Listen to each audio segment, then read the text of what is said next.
formava part de l'alternativa, que influenciava.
col·lectiu i que això no té cap mena d'enveja a grans obres d'art que veiem als museus, es representa també en el fet de que avui, tot i estar de festa, no som indiferents.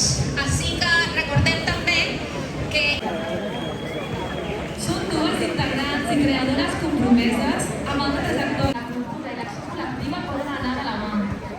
Gràcies també a totes les persones que ho fan possible d'aquesta festa major. Sobretot a vosaltres, veïnes que esteu avui. Us animem a omplir els carrers, a participar, a gaudir i a continuar construint un barri viu i compromès. Un barri on tothom hi tingui cabuda, on tothom hi tingui lloc, on tothom pugui viure dignament, en comunitat i amb espais per poder-nos i trobar-nos. Veure com les terrasses dels bars ofeguen l'espai públic no consumista. Sí, i fartes d'haver d'aguantar calladetes que es doni altaveu constant a l'onada tronadora. Esbravem-nos, depurem a l'hòstia, ballem, cridem, gaudim com mai de la festa que ens uneix. I que comenci la festa major de Sants 2025!